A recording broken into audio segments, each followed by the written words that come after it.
Hello everyone, welcome to my channel. My name is Jemima. I'm a mom of one. I'm Nigerian. I live in Houston, Texas. And also, if you like my face, if you like this person, if you want to keep seeing her on your screen, please make sure to subscribe. Hit the subscribe button down below and hit the like button. You can share my content so it can be discovered by more people. I would really appreciate. I know that by seeing the title of this video, you're probably wondering, like, how come you almost got a miscarriage by eating Ewedu? I know it's not adding up right now, but after telling you the story, it's gonna add up. And also, this is just to create an awareness for every woman out there. It's not like it's that deep though, but you know, I just want to really say this. If you're a pregnant woman, if you're a woman planning on getting pregnant, or you just want to know about pregnancy, one thing I'm going to advise you guys to do is make research before you put anything in your body.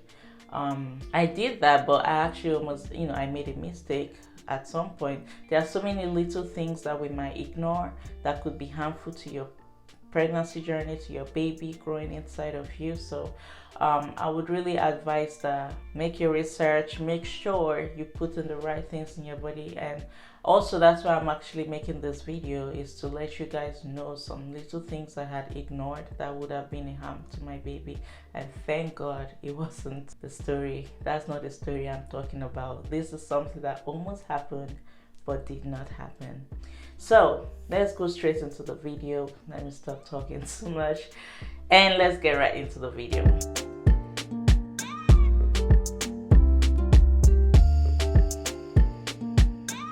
So this happened when I was around 23 weeks pregnant. If you're Nigerian, you go through social media every day, and let me tell you something, at least for my own feed, I don't go a day on my social media without seeing somebody, at least one person, post Ewedu, gbegiri and amala, and it used to look absolutely delicious.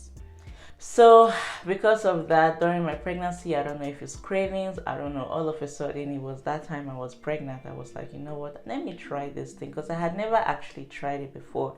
I'm not a Yoruba woman. I'm not even from any of the majority tribes or the major tribes, but I like trying food. I just like food generally. I decided to give it a try. So then I was actually in Dallas at that point in time. I had gone to Dallas to do something. So I was like, you know what, let me stop by this restaurant and order this food. I got amala, Ewedu, gbegiri, and I ate it, and let me tell you that it was really good. So I came back to Houston and I started ordering it off DoorDash every single time.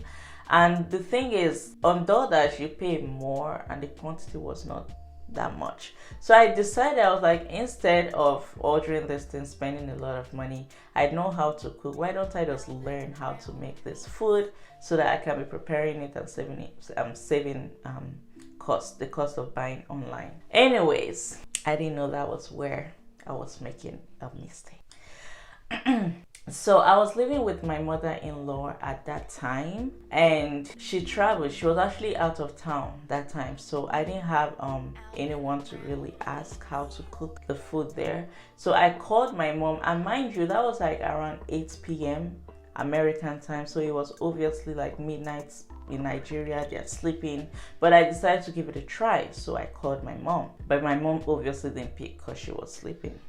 So I decided to Google, go on Google to look for recipes, or YouTube and stuff like that, and I found it was a bunch of recipes I actually found. So I actually saw that it was so easy to prepare. Like, it was a very easy meal to do. So it said the steps to do, but the part that I made a mistake on is there was a specific step. There was a specific step that said add kanwa. I don't know how you pronounce it at your own place, but where I'm from, they actually say kanwa.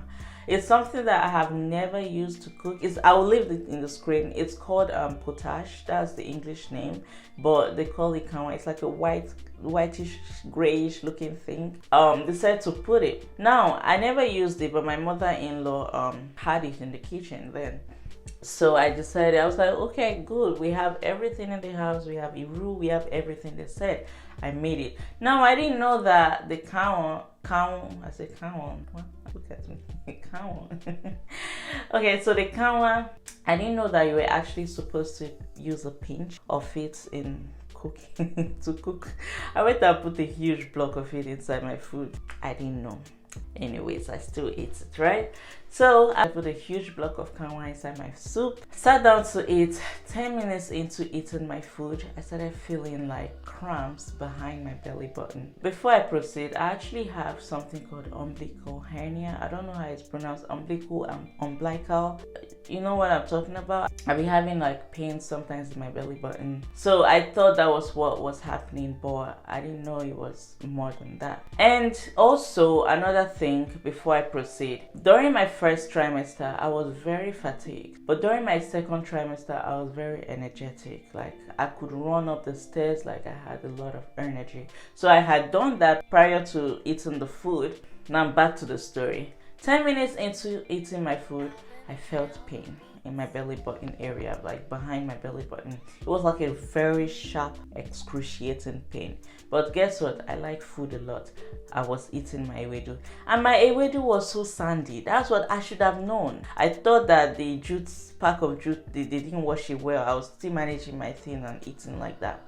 I finished my food and then sat down there for a while because the pain was like intense. So I was like, let me just sit down there for it to subside. It wasn't subsiding, so I said, okay, let me just go upstairs, lay down and wait, hopefully it gets better. So I came upstairs and I was like, let me take a pee before I go lay down so that I don't have to get up. Pregnancy makes you pee quite often. I went to take a pee and I saw that I was spotting, but I didn't think too much about it at this time because maybe I ran up the stairs too much. I guess I strained myself too much or whatever.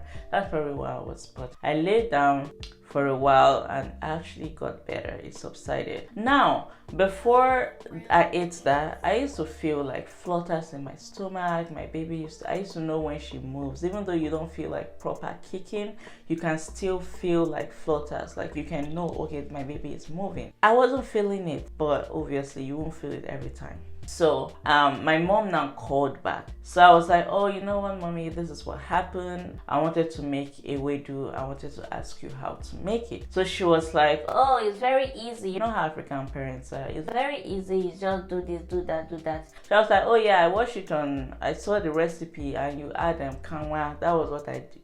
She was like, kanwa? You're not supposed to eat kanwa, oh.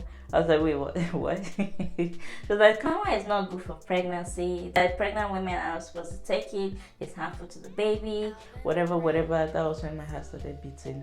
I was like, wait, what have I done? What? Like I used to research on anything I'm supposed to eat or not supposed to eat. Like, why did I mess up at this point? Like, what's happening? I'm not feeling my baby moving. Basically, I was being paranoid. Anyways, that happened. And my mom asked me to take a spoon of palm oil. I went to take a huge gulp of palm oil because that was very nasty. It was like one of the most terrible things. But I think it's supposed to make you throw up so that you throw the things you've eaten up. But if you have like poison, I don't know if that's the right thing to do. But whatever they asked me to do, I did. I gulped palm oil. It was so hard to swallow, but I had to do it because I needed to save my baby. It didn't work. I didn't throw up. I was so worried. And it's nighttime. I wanted to go to ER, but I decided to just book an appointment because I actually had gone to ER before and I didn't like the service they gave me in the one close to our house, and it was already like late at night. So I decided to wait in the morning to call the clinic I was going to let them know what's happening. So that night was like the most terrible night ever. Like I had the roughest sleep. I couldn't sleep. I was so traumatized because my baby, I wasn't feeling her moving. Like, yeah, even my mom, my husband, they were all trying to like calm me down. They said, be positive, don't think like this. My husband was really like trying to make sure I'm on a positive energy.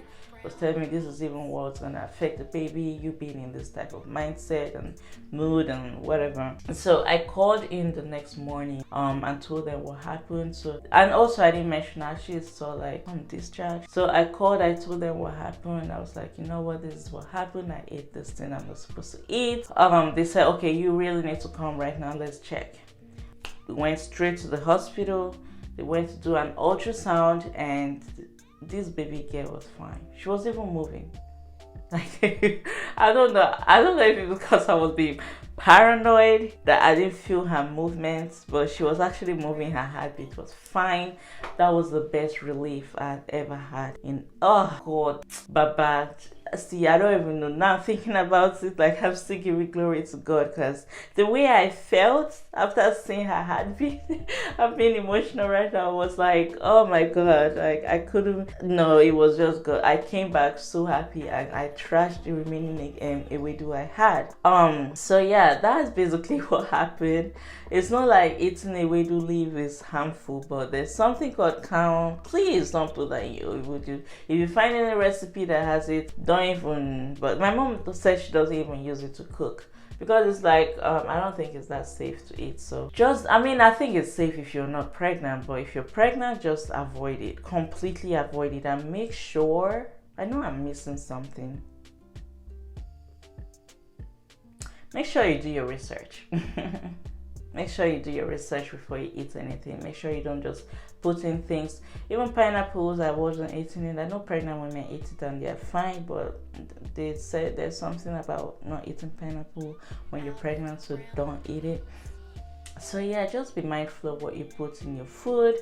And yeah, thank you guys for watching this far. I really appreciate if you watched this far. And make sure you subscribe, like this video, share if you want to keep seeing me on your screen. If you want to keep seeing me on your screen, please like this video, share, and I'm gonna see you guys in the next video. It's probably gonna be a vlog, so you guys should stay tuned for that. It's actually gonna be Valentine's vlog. Somebody's son has found me, so yeah. Anyways, I'll see you guys in the next video, and I love you. Hello everyone, welcome back to my YouTube channel. If this is your first time on my channel, my name is Jemima. Yeah, please ignore that, because that was actually what I was about to introduce you guys to. I'm a mom of one, and she's right here. She's right here. Can you please let mommy make a video?